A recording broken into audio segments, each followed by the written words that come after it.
और लगता है यूक्रेन ने रूस को तबाह करने के लिए ट्रंप की ईरानी चाल चलना शुरू कर दी है। रूस पर ज़ेलेंस्की ठीक उसी तरह से हमले कर रहे हैं जिस तरह से इजराइल और अमेरिका ने ईरान पर किए थे। ट्रंप ने भी ज़ेलेंस्की को उकसाते हुए कहा कि वो रूस में अंदर घुसकर बड़े हमले करें। ट्रंप और ज़ेलेंस्की की इस चाल को बेनकाब करते हुए रूस ने यूक्रेन पर अंधाधुंध हमले शुरू कर दिए हैं।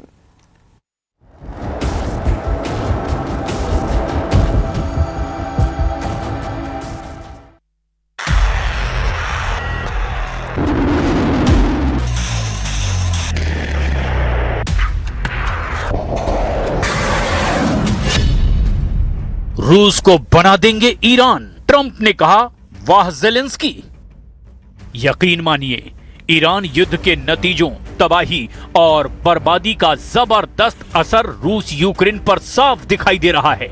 ज़ेलेंस्की को लगता है कि जिस तरह से अमेरिका और इजराइल ने मिलकर ईरान के मिसाइल और परमाणु अड्डों को तबाह किया है, ठीक वैसे ही वो रूस के मिसाइल और तेल ठिकानों को पूरी तरह से तबाह कर देगा।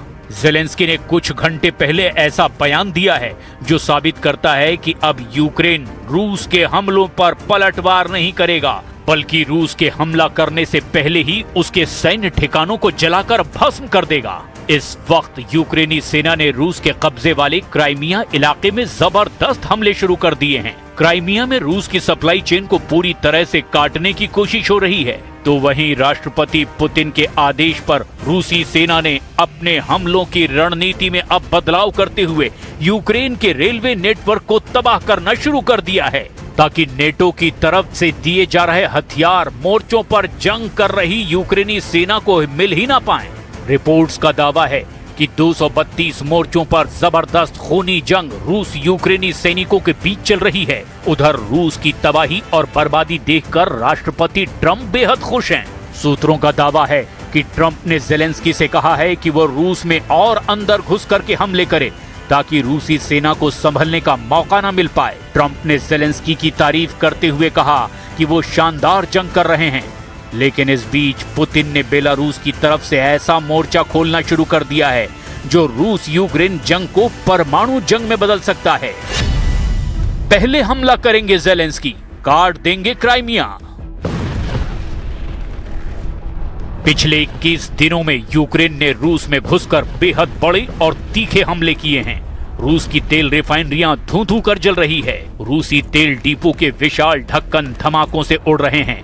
रूसी मिसाइल फैक्ट्री, टैंक और गोला बारूद बनाने वाले कारखाने यूक्रेनी मिसाइल और ड्रोन के निशाने पर हैं। यूक्रेन ने अपनी बदली रणनीति से रूस को मजबूर कर दिया है कि वो हमला करने से पहले यूक्रेन के हमलों को रोके और अपने कब्जे वाले इलाकों को यूक्रेन की सेना से बचाएं।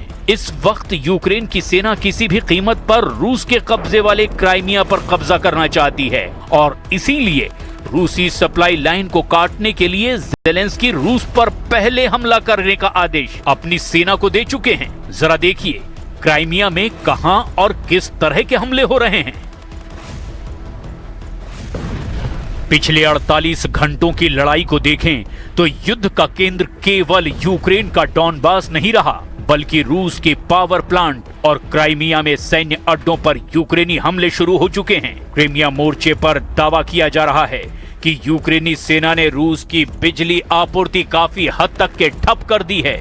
यूक्रेन ने सेवास्तोपोल और रूसी नियंत्रित ठिकानों पर जबरदस्त मिसाइल और ड्रोन से हमले किए हैं। यूक्रेन का टारगेट है कि किसी भी तरह से क्राइमिया में रूस की सैन्य रसद को काट दें।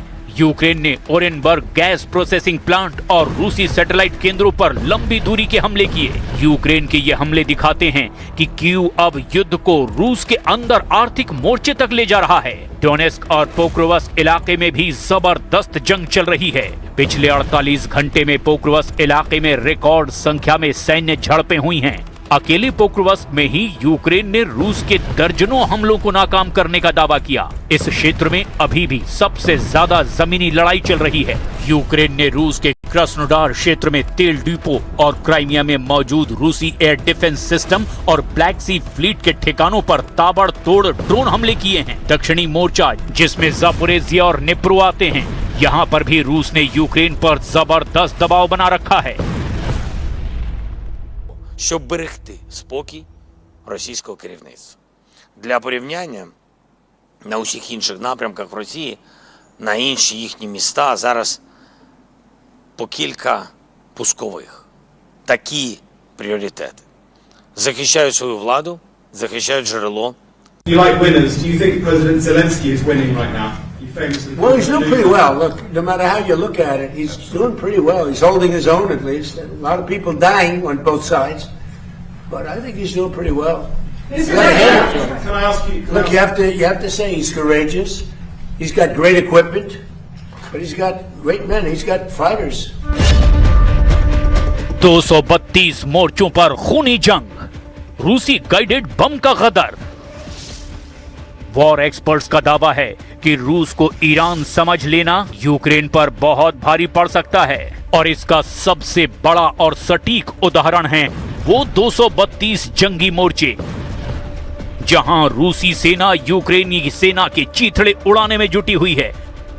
दावा यह किया जा रहा है कि इस वक्त पुतिन के आदेश पर रूसी सेना ने यूक्रेन पर हमला करने में एरियल गाइडेड बम का जबरदस्त इस्तेमाल करना शुरू कर दिया है, जो यूक्रेन के लिए किसी तबाही से कम नहीं है।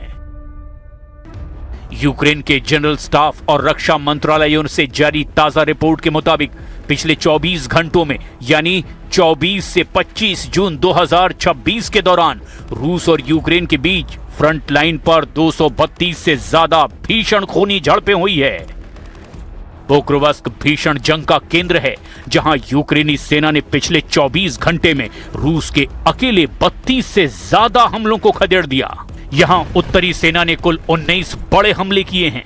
उत्तरी और दक्षिणी स्लोबोजान, चाइना और कोपियांस्क में भारी गोलाबारी और झड़पें हुई है। पिछले 24 घंटों की जंग में हथियारों के इस्तेमाल में जबरदस्त बढ़ोतरी दर्ज की गई है। रूसी वायुसेना ने यूक्रेन के ठिकानों पर 262 गाइडेड ग्लाइड बमों से भारी तबाही मचाई है। पोक्रोवस्क, जापोरेजिया और सुमे पर सबसे ज्यादा गाइडेड बमों से हमले किए गए हैं रूस की ओर से। रूसी गाइडेड बम और रॉकेट हमलों से पूर्वी और मध्य यूक्रेन की कई महत्वपूर्ण इमारतें, मिलिट्री शेल्टर्स को भी भयंकर नुकसान पहुंचाने का दावा रूस ने किया है। रूसी रक्षा मंत्रालय ने दावा किया कि उन्होंने पिछले 24 घंटों में जवाबी कार्रवाई करते हुए यूक्रेन के 435 जवानों को ढेर किया है और दर्जनों यूक्रेनी ड्रोन्स को हवा में ही मार गिराया। यूक्रेन के खार्किव और सुमे में भी रूसी सेना ने यूक्रेन के अग्रिम मोर्चों पर नागरिक ठिकानों पर गाइडेड ग्लाइड बमों से और घातक एफपीवी ड्रोन से भारी बमबारी की है। रूस के फ्रंट लाइन पर 3182 से ज्यादा तोपखानों से हमले किए गए, जिसमें मल्टीपल लॉन्च रॉकेट सिस्टम यानी MLRS से 38 हमले शामिल हैं। Понимание ЛБС еще очень разное. Наши вот ребята сейчас добирают практически на Константиновку. Ну там еще в подвалах кто-то сидит, прячется, отстреливается. Они говорят, это серая зона. इधर यूक्रेन ने रूस पर पलटवार करने में मिसाइल और ड्रोन का जमकर इस्तेमाल किया है। दावों के मुताबिक यूक्रेन लंबी दूरी के कामिकाजे ड्रोन से रूस की तेल रिफाइनरियों को तबाह करने में जुटा है। इसके अलावा जेट इंजन से चलने वाले बेहद शक्तिशाली और लंबी दूरी के आत्मघाती ड्रोन से रूस में 2000 किलोमीटर अंदर घुसकर हमले किए जा रहे हैं। स्पेशल ऑपरेशन ड्रोन भी यूक्रेन इस्तेमाल कर रहा है। इसके अलावा नेटो की मदद से रूस के खिलाफ सैटेलाइट गाइडेड स्ट्राइक सिस्टम भी इस्तेमाल किए जा रहे हैं। यूक्रेन ने रूस के सैन्य ठिकानों पर हमला करने के लिए एयर लॉन्च क्रूज मिसाइलों का इस्तेमाल किया है। यूक्रेन का दावा है कि रूस ने एक दिन में 67 आर्टिलरी सिस्टम यानी कि तोपें, 4 मल्टीपल लॉन्च रॉकेट सिस्टम यानी MLRS, 3 air defence system, 1 tank, 2 बख्तरबंद गाड़ियां और 450 से ज्यादा सैन्य वाहन और फ्यूल टैंक गंवाए हैं। यूक्रेनी सेना का यह भी दावा है कि उसने पिछले 24 घंटे में 1270 रूसी सैनिक या तो मार गिराए या उन्हें घायल कर दिया है। З реальною оцінкою того, що відбувається. І це оцінка самого окупанта. Наш план тиску болісно сприймається російським керівництвом. Ми досягаємо арсеналів. Поблизу Петербурга знищено значну кількість боєприпасів Балтійського флоту. Були подібні ураження.